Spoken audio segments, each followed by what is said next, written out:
Bueno, como habíamos anunciado, está con nosotros Ildemaro Montejo. Ildemaro Montejo es un cubano que vivió mucho tiempo en Venezuela, pero que también tiene una historia extraordinaria. Muchas veces, para el que no está muy familiarizado con la historia de Cuba o con lo que ha ocurrido en los últimos años, dirá medio rocambolesca. Pero así son las cosas cuando se trata de procesos de tal nivel de polarización en un esquema inicialmente de Guerra Fría y después todo lo que ustedes pues le llevamos todas las noches. Precisamente en ese contexto escribe su libro El hombre de Praga. Ildemaro Montejo, lo tenemos aquí esta noche. Muchas gracias, un honor tenerlo esta noche, Ildemaro. Muchas gracias, don Oscar Aza, a todos y ustedes también. Buenas noches a todos los televidentes. Ildemaro, ¿en qué consiste esta historia, El hombre de Praga? El hombre de Praga es una historia que se basa en un testimonio que yo quise escribir acerca de mis primeros años en la revolución como un muchacho joven que consiguió una beca para ir a estudiar a Checoslovaquia. A partir de allí, pues vi al llegar allí empezaron a verse las discrepancias, las diferencias entre el socialismo que se estaba haciendo en Checoslovaquia y lo que se pretendía hacer en Cuba. Se presentó una situación de desacuerdo en ciertos aspectos con las autoridades cubanas allá de la Embajada de Cuba en Praga. Usted originalmente era cineasta. Yo estudié en una beca otorgada por el ICAIC, pero no era cineasta realmente, era una beca de carácter técnico para estudiar técnica fílmica, laboratorio, desde que la película sale de la cámara hasta que es exhibida en el cine. ¿Y entonces qué pasa en Checoslovaquia? Bueno, que en Checoslovaquia llegamos muy jovencitos, éramos unos muchachitos muy jóvenes y llegamos y nos encontramos con que la realidad que había en Checoslovaquia era muy distinta a la realidad que se nos estaba, digamos, implantando en Cuba. Y allí comenzaron pues una serie, digamos, de desacuerdos entre algunos de nosotros los estudiantes y las autoridades cubanas que existían allá. Todo esto en medio de que yo me enamoro por correspondencia con una muchacha venezolana, una cosa de esas que... ¿Por correspondencia? Por correspondencia, por carta. Todo el mundo decía que yo estaba loco y hasta cierto punto no le faltaba razón. Porque en aquella época no había internet, no había Skype ni nada de eso. No había Facebook. Nada, ni había Facebook. Todo era a punta de lápiz. ¿Y cómo conoce esa muchacha? Porque yo conocía a mis futuros cuñados, unos muchachos venezolanos que llegaron allá de paracaidistas buscando becas para estudiar. En Praga. En Praga. Y un día me los encontré en la escalinata de un comedor estudiantil y yo no los conocía y les pregunté quiénes eran. Me dijeron que andaban allí perdidos buscando becas, que no tenían dónde dormir y a mí se me ocurrió ofrecerles a ellos una cama en la habitación que yo tenía para que pasaran allí la noche. Sin saber la hermana que tenía. Sin saber la hermana que tenía. De eso me enteré después cuando le pregunté a uno de ellos si tenía una hermana. Aquí vemos a la joven y a Ildemaro joven. Exacto. Esa foto fue tomada, como es lógico ahí, los que conocen La Habana, en un jardín del Vedado.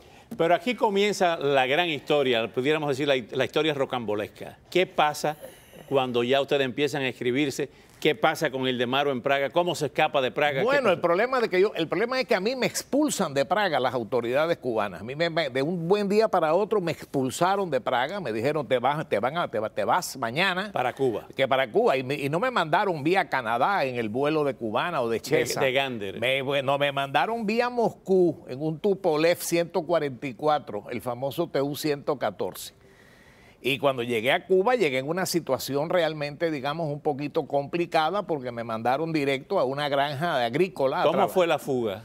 Bueno, la fuga fue después. La fuga fue después que ya yo estaba casado con Marina, que teníamos a Ilcita.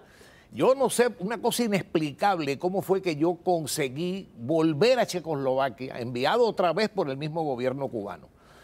Y cuando yo llego a Praga, como a las 2 o 3 semanas... ¿Llega como traductor? Llegué como traductor e intérprete de una delegación del Ministerio de Industrias. Y cuando de repente, a las 2 o 3 semanas de estar allí, se aparece mi suegra con mi cuñada, mi concuñada, y me dice, Marina nos mandó instrucciones y tenemos instrucciones de ella de que hay que sacarte de aquí a la manera como sea posible. Y allí fue que se comenzó a planear eso. Al poco tiempo, a las 2 semanas, llegó mi cuñado Rómulo Alberto Trujillo Pinto, al que le llamamos cariñosamente el Negrito. Llegó allá y me dijo, no, tú tienes que irte de aquí y la única manera como te puedes ir de aquí es con el pasaporte mío. Y el pasaporte... ¿Cómo? Con el pasaporte de él. Él me entregó su pasaporte y el pasaporte se hizo un trabajo y que de falsificación. porque nosotros no éramos falsificadores de documentos, éramos un par de aprendices. ¿Y qué cogieron? ¿Usted cogió el pasaporte y le puso la foto? Se le puso la foto mía al pasaporte, se le puso la foto a una hojita volante que era la visa checa, que tenía la foto de él también, que había que entregarla a la salida. ¿Y por dónde salió? Por el aeropuerto de Praga. ¿Para dónde? Para Suiza, Zúrich.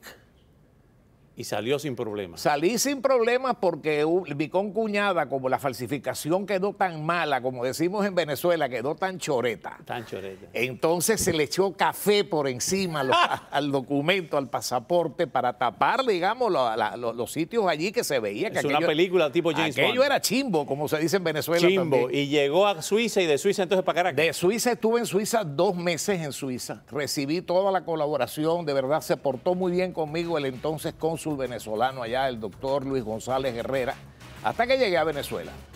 Vamos a seguir hablando de eso porque esto es una historia y la presentación de este libro es con las palabras de Rafael Poleo y Carlos Alberto Montaner.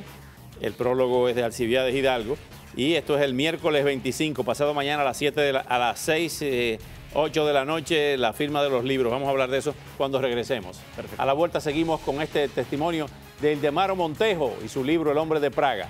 Y ahora con el servicio de DirecTV puedes ver tu programación favorita donde quiera que estés sin costo adicional. Baja la aplicación de DirecTV y disfruta de programas en vivo o grabados. Y ahora también podrás ver la gran programación de Mega TV. Llama al 1-800-370-3532 para más detalles y suscríbete hoy. Caraza se viste de Sartori Amici, ubicado en el International Mall, 305-594-9126. Parte de ese drama, Ildemaro, cuando usted se escapa a Zúrich y de Zúrich a Venezuela, el gobierno cubano se venga de usted. El gobierno cubano aplicó la venganza que aplican básicamente con toda la gente que se les va, ¿no? Y en el caso mío, eso implicó una separación mía con mi esposa y con mi hija más pequeña de 7 años y medio y de 9 años con mis padres y con mi hermana. Uf, los volvió a ver a los 9 años. A los 9 años. Se volvieron a ver en Caracas. En Caracas. No regresó a Cuba nunca. No, yo nunca he regresado a Cuba. No.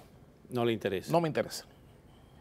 Miércoles 25 de febrero, pasado mañana. Pasado mañana miércoles. A las 6:30 es la recepción, a las 7 la presentación, de 8 a 8:45 la firma de libros, en la Casa Bacardí del Instituto de Estudios Cubanos y Cubanoamericanos, en la 1531 de Brescia Avenue, ahí en Coral Gables. Ahí está Rafael Poleo, Carlos Alberto Montaner, Ildemaro Montejo y Alcibiades van a estar ahí. Exacto, muchas gracias. Gracias a usted. A todos ustedes, muchas gracias, buenas noches, hasta mañana.